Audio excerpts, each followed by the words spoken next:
solidaridad con Cristina en esa movilización. Quiero saludar a Elizabeth Gómez Alcorta, fue ministra de Justicia, para ver si podemos interpretar, ministra del Ministerio de Géneros y Diversidad, pero ella es abogada y además intervino en causas que la acercan un poco a una interpretación respecto de cómo leer lo que dispuso el tribunal respecto a las condiciones de detención de Cristina.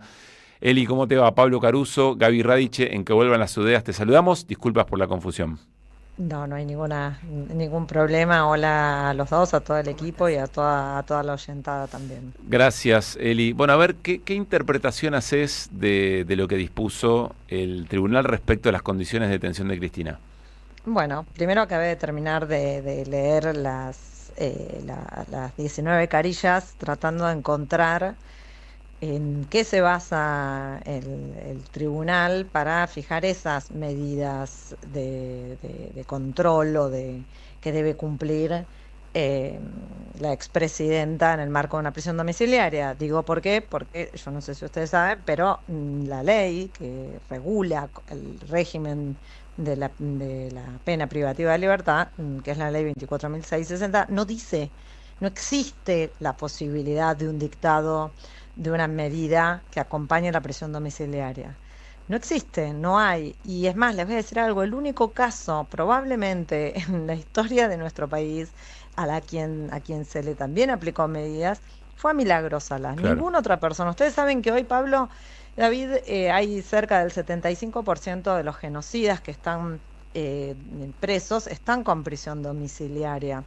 Es increíble porque a nosotros, quienes trabajamos en esas causas, nos dicen primero que no hay tobilleras para el cuidado de ellos. Muchos han salido, los han captado incluso militantes, fotógrafos en la calle. Digo, un tema que acá alguien puede suponer que Cristina puede pasar desapercibida saliendo. Está además con custodia, porque parte de las razones que se dan y que se argumentan para darle la prisión domiciliaria es tanto su intento de homicidio como las medidas de seguridad que le pueden, que no le puede garantizar el Estado en una prisión. Entonces, ella tiene una custodia fija.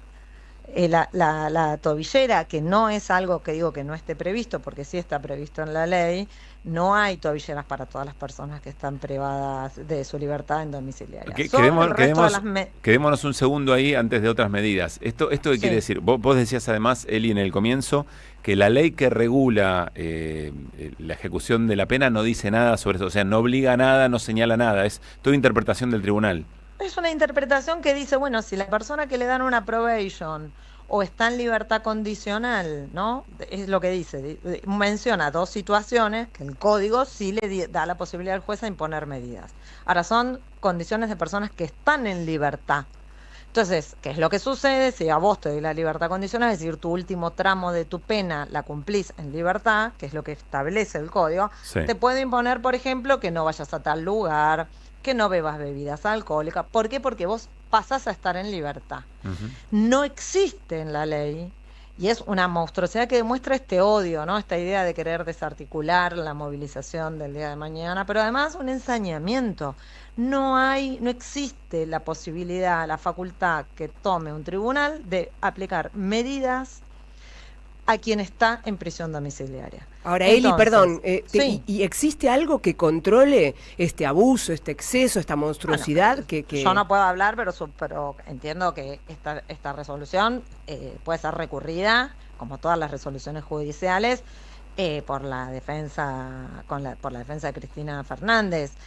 ¿Quién tiene que intervenir? El problema nuestro acá lo que tenemos es quién debe intervenir en ese recurso, es la Cámara de Casación. ¿Quién? La misma sala que ya intervino y le confirmó. Entonces, nosotros tenemos otro problema. Claro. Igual, es una resolución que tiene una parte que toma una decisión en contra de una persona sin estar fundado en la ley. Entonces, esto es así determinante. Y además hay que decirlo, que alguien, hagamos un ejercicio, sacando el caso de Milagro, que sí es una barbaridad, que incluso te requisaba, te pusieron gendarmería, que eso fue llevado al sistema interamericano. Hoy, cuando Milagro sigue cumpliendo prisión domiciliaria sin eso, no es porque el juez de Jujuy graciosamente se dio cuenta que lo que estaba haciendo era ilegal, o por lo menos no tenía fundamento normativo, sino porque se fue y se siguió discutiendo en el sistema interamericano. Está claro que en este caso el tribunal resuelve algo que no está en la ley. ¿Lo resuelve a favor o en contra? No, lo resuelve en contra. Todo el tiempo argumenta en la resolución, dice, bueno, acá no es porque ella es expresidenta, dice, que le vamos a dar la domiciliaria, porque eso violaría el principio de igualdad del artículo 16 de la Constitución. Entonces ellos dicen, bueno, no es por esto. Bueno, en realidad es porque fue víctima de una tentativa de magnicidio, porque las condiciones de seguridad que le implica para una persona que acaba de ser víctima hace menos de 2 años y medio, no se las podemos garantizar. Para justificar que hay una razón. Es cierto que tiene más de 70 años, pero no es automático. Todo eso, entonces, trata de justificar el tribunal que no pueden violar el principio de igualdad. 4 párrafos más adelante dispone algo que no se dispone para nadie, y pongo el ejemplo de los genocidas, ¿por qué? ¿Cuál es el delito más grave que existe no solamente en el Código Penal, sino a nivel internacional? El genocidio y los crímenes de lesa humanidad. No hay delito más grave. Tanto es así que todo el mundo creamos una Corte Penal Internacional para esos delitos. Sí, son los delitos más graves que establece la sociedad, la comunidad internacional, para quienes son condenados con condena firme por esos delitos. No se le aplica ninguna medida. ¿Cómo es? Este es un delito que tiene 6 años de prisión, es un delito, podríamos decirlo, ordinario, es una administración fraudulenta. Olvidémonos de las personas. Bueno, entonces no hay principio de igualdad, nunca lo hubo, estamos hablando de una presa política, hay que decirlo ahora sí con todas las letras. ¿Por qué? Porque ella tiene ciertas condiciones en su detención que solamente están vinculadas, no solamente una condena por razones políticas, sino además condiciones de su detención también por razones políticas. Eli, estamos charlando con Elizabeth Gómez Alcorta, fue ministra de Mujeres, Géneros y Diversidad, pero bueno, es abogada y fue parte del equipo de defensa de Milagro Sala. Y sigo siendo abogada de Milagro. Desde que volví a mi estudio sigo siendo la abogada de Milagro. Disculpas, no lo tenía así de claro. No, por favor. A ver, yo hablé con alguien dentro del Poder Judicial vinculado a lo penal y dijo humillante y vejatorio. Y me dijo que lo mencionó porque hay alguna ley que menciona, que advierte sobre si las condiciones de reclusión son injustas, pueden generar eso, digamos, ¿no? Y me mencionaba también otros 2 elementos. Uno, el tema de las visitas. ¿Cómo es eso para tratar de entender si es razonable lo que le impusieron a Cristina o no? A ver, las visitas son estas medidas que disponen. ¿Qué es lo que hizo el tribunal? Fijó reglas de conducta. ¿Sí? Son estas medidas. Es decir, le dan la modalidad de la prisión domiciliaria, lo hacen bajo la condición de una tobillera, dice una pulsera, pero es una tobillera. La tobillera tiene como finalidad asegurarte que vos no te alejes del lugar en donde estás. Es un modo más de control de que vos no te vas a ir del lugar en donde vos estás fijando tu domicilio. Esa es la función de la tobillera, no hay otra. Hay una central, es como si fuese un teléfono que tenés en tu casa y que te lo pueden regular por el radio que tiene tu casa. Entonces vos saliste del radio de tu casa, eso suena y va a la policía. Esa es la función que tiene la tobillera. Para que se entienda, en el caso de Cristina, ¿no? Sí. Con custodia permanente 24/7. ¿El balcón ingresa en el radio posible para que se mueva? Sí, supongo que no es tan preciso. No, ahí para el balcón hay otro punto. No, pero no dice nada. Para el balcón hay otro punto. No, para el balcón hay otro punto. Claro, de los comportamientos, ¿no? Exactamente. Abstenerse de comportamientos que puedan perturbar la tranquilidad del vecindario. ¿Quién decide? Pero espera, no dice. Exactamente. No dice... Lo dice así, y alterar la convivencia pacífica de sus habitantes. Primero, no que haya presencia de personas en su casa, que va a ser un lugar de peregrinación y uno puede sospechar que lo va a hacer a lo largo de la detención de Cristina. Hoy escuchaba un compañero que decía, seguramente antes de ir a trabajar pasaremos a saludarla, hola Cristina, y cuando volvemos de trabajar pasaremos a decirle hola Cristina, y será parte del ritual de cierta militancia, sobre todo en los próximos años, como gesto de amor, y eso es probable. Ahora, ella provoca eso, hay algo que ella deba dejar de hacer, esto que le dicen abstenerse, adoptar comportamientos. Mi interpretación es que si salís a saludar, la interpretación que van a querer utilizar, ¿no? Digo, que este punto B es el vinculado al balcón, que tanto lo saca de quicio, porque si algo quiere las clases dominantes, no es solamente meterla presa muerta, la quieren humillada, no les alcanza con ella espléndida, no les alcanza con ella sin poder salir de su casa. Y el tercer punto, digo, es esto, ¿no? La obligatoriedad de que solamente de presentar una nómina de personas, que además dice quiénes pueden ser esas nóminas de personas. No dice una nómina de personas que asiduamente tenga vínculo. Claro. Solamente el grupo familiar, la custodia policial, los profesionales médicos y los abogados. Eli, eso quiere decir que si un contingente de dirigentes políticos quieren ir a visitar a Cristina... Hay que pedirle a Gorini, a este juez, autorización judicial y motivar y explicarle cuáles son las razones. Que alguien... Estas son las reglas de conducta que yo digo que no existen legalmente. Pero además, yo te hago una pregunta. Si vos estás detenido y te puede ir a visitar cualquier persona, si vos estás en un penal detenido... ¿Qué es lo que ocurre? Te puede ir a visitar cualquier persona. ¿Sí? Cualquier persona. No necesita ser familiar, médico o abogado de la persona. ¿De dónde sale dónde se arroga esta facultad, este tribunal, para decirle quiénes son las personas? ¿No puede ir una amiga? ¿No puede ir, digo, para sacar el tema de lo político, no puede ir una amiga? No puede ir. Pero aún así, un dirigente político, ¿por qué no podría ir a hablar de política? Obvio, pero lo estoy poniendo para hacerlo incluso más burdo. Entiendo. Entonces, todas estas condiciones, que es abstenerse, adoptar comportamientos, que es amplio, subjetivo, impreciso, y que le da la facultad al tribunal que si vos no cumplís con esto te pueden revocar tu prisión domiciliaria. Este plazo de 48 horas hábiles son reglas que no tienen ningún fundamento normativo, que son violatorias ahí sí al principio de igualdad de las personas, no solamente el principio de igualdad respecto al resto de las personas que tienen prisión domiciliaria, sino incluso de aquellas que tienen la prisión efectiva. Es una demostración más de un proceso que conocemos, que desde el comienzo tuvo una única finalidad y acá lo vemos, ¿no? Escrito y sin ruborizarse, ¿no? Claro. Siendo tapa. Yo recién veía en los diarios y es con tobillera, ¿no? Esa es la noticia. Eso es el acto humillante que decís vos, ¿no? De esto, ¿dónde la humillamos? Tengo un punto más sobre el tema del balcón o las presencias en los alrededores de la casa.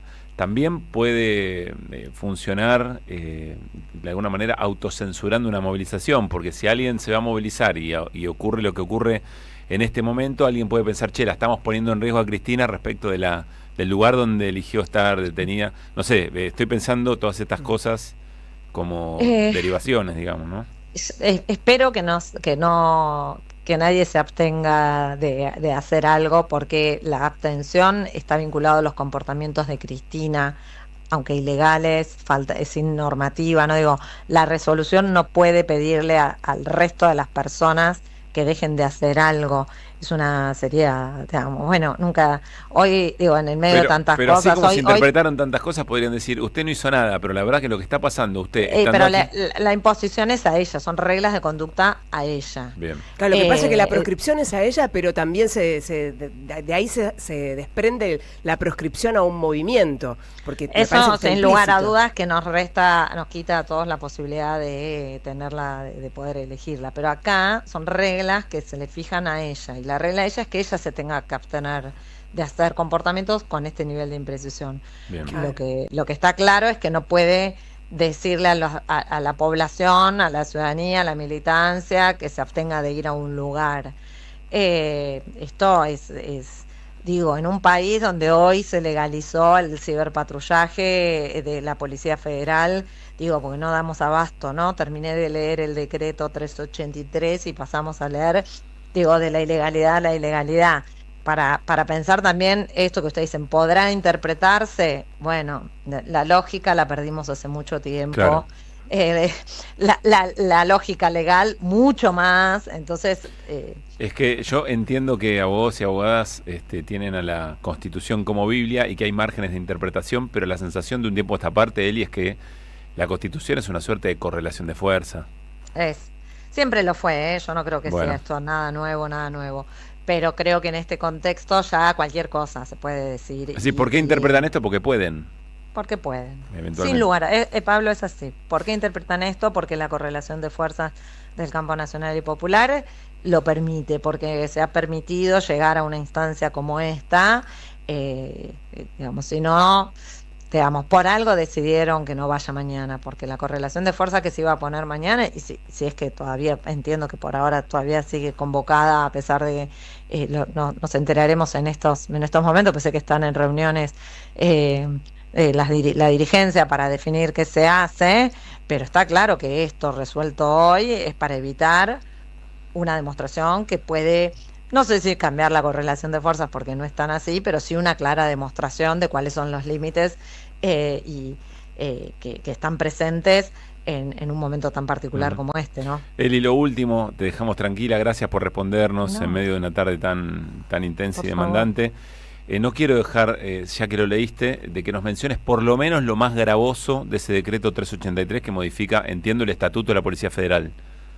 Sí, exactamente. El Estatuto de la Policía Federal en realidad lo que hace es suponer cambiar un perfil de la Policía Federal.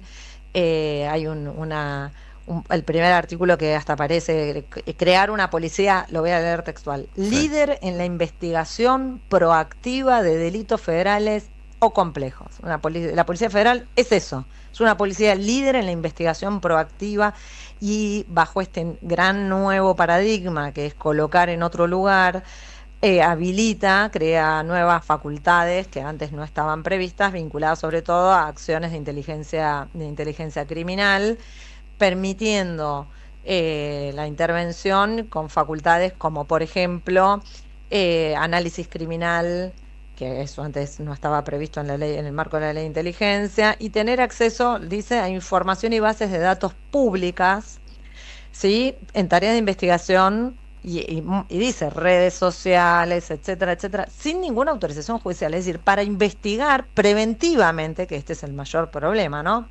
Preventivamente. Entonces puede hacer sin ninguna autorización judicial tareas de prevención, y dice redes sociales, sitios web públicos, otras fuentes abiertas, y después otra cosa que permite también las requisas sin orden judicial en el marco de operativos prevencionales. Eso en situación de calle se traduce a qué control territorial totalmente liberado y con una norma que los establece. No es que, ya sabemos nosotros que no es que no se hace, pero ahora forma parte de las facultades que tiene. O sea, Gabriela Radich va caminando por la calle y un policía dice, para mí que usted anda en situación sospechosa, muéstreme los bolsillos. Sí, sí, hay, digamos, tiene que poder supuestamente justificar algún tipo de flagrancia. Se me están riendo las medias en este momento. No, sí, que no es nada, hay que leerlo de la mano del plan de inteligencia de la CIDE, Plan Nacional de Inteligencia de la CIDE, que se filtró hace poco, que también era la posibilidad de hacer tareas de inteligencia específicas respecto de ciertos sectores que son oponentes, como lo decía el propio plan o lo que se pudo conocer del propio plan. Digo, hay que leer las dos cosas de la mano en una deriva autoritaria que este gobierno no solamente lo hace en las calles, sino además que avanza con una normativa cada vez más regresiva, que veremos en las próximas semanas si el Poder Judicial no solamente está atento a incumplir las leyes y para hacer cosas como las que estábamos hablando en relación a Cristina, sino también hacen la vista gorda y miran para otro lado frente a normas que son contrarias a la Constitución y contrarias a la ley de inteligencia, a la Constitución Nacional, al Código Procesal Federal y a la ley de inteligencia nacional, que tanto nos costó. ¿Qué derechos y garantías constitucionales, pero nos los llevamos, no sé, a diciembre de no sé de qué año? Qué difícil para los pibes más jóvenes que andan tanto en la calle con tantas ganas, movilizándose con tanta vehemencia. Qué situación compleja, ¿no? Que estar tan desprotegidos. Es la misma fuerza que, digamos, que la titular sigue justificando a quien disparó a Pablo Grillo o mató a Tiago de 7 años la semana pasada, digo, ¿no? Claro. Para no pensar que bueno, esa cabeza política es quien articula con Santiago Caputo, con la CIDE, con fondos reservados millonarios como fue los del año pasado, que fue una de las pocas avances del Congreso porque se declaró su inconstitucionalidad, recordarán, se rechazó ese DNU, es de los pocos DNU que se lograron rechazar. Eli, gracias por esta larga charla, fue muy clara, muy importante, muy valiosa.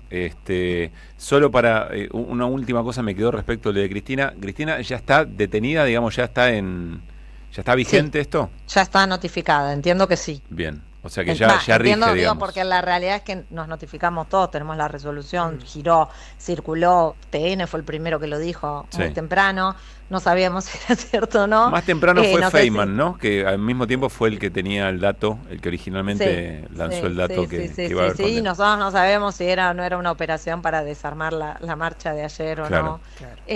Pero no sé si estará notificado o no, digo, esa parte no puedo dar fe. Está bien, pero en el momento en que se notifique, en ese momento Cristina estará presa. Sí. Eli, gracias, en serio. Por favor, gracias a ustedes. Elizabeth Gómez Alcorta fue ministra de Mujeres, Géneros y Diversidad, pero puso toda su experiencia al servicio de la audiencia de la 530 para interpretar lo que decidió el tribunal respecto de las reglas que se le imponen a Cristina en el marco de su detención domiciliaria, con la experiencia que tiene por la defensa de Milagro Sala. Claro, la experiencia en el plano de hablar de una presa política. Claro, exactamente. Y que recibió el mismo tipo de humillaciones. Esto mismo me había dicho esa persona que yo les contaba en el arranque, que esta era la interpretación un poco de lo que había decidido el tribunal. Bueno, 4 de la tarde.